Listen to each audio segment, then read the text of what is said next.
Thank you for watching, liking, commenting, sharing, and subscribing right now.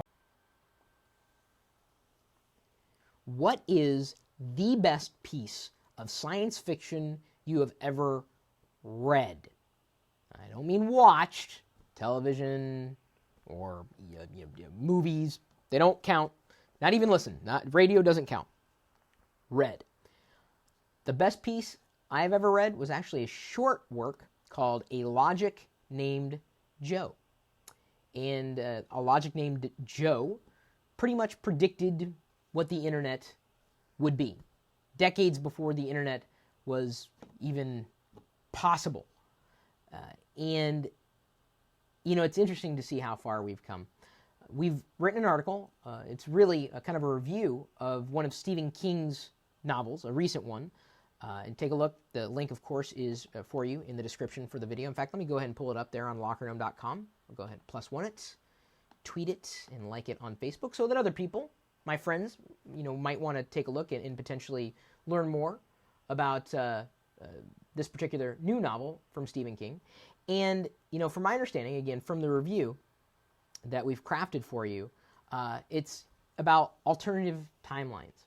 What ifs. And I think out of any kind of work of fiction, whether it was something that I had read or something that I had watched or listened to, I always like the ones that do deal with time travel, because it is interesting to think about what life would be like if just one thing was different. And it could potentially be a small thing or a big thing that would have been different.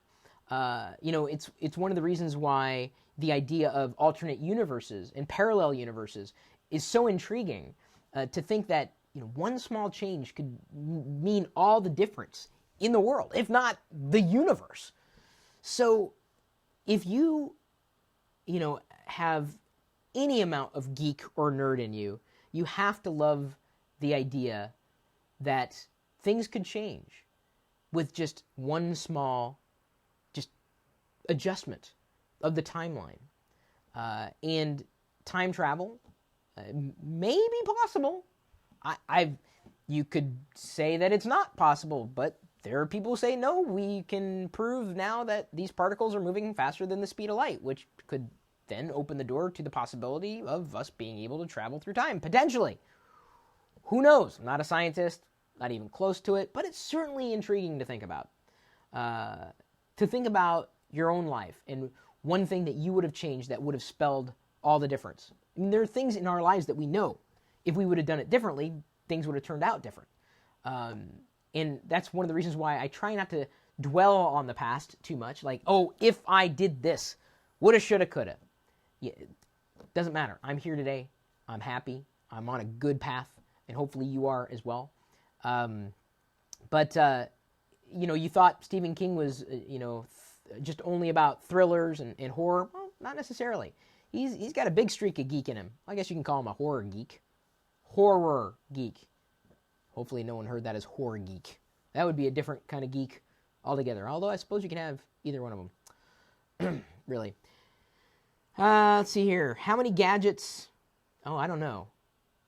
Someone was asking a question about how many gadgets have you read about in books. Well, I suppose there are a lot of things that science fiction has predicted.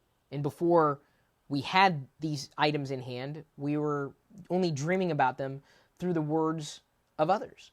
And I think that's one of the reasons that geeks should love the world of science fiction. And that's just me. It's not always just about technology, but the greater world of science and things that we don't quite understand. I don't know.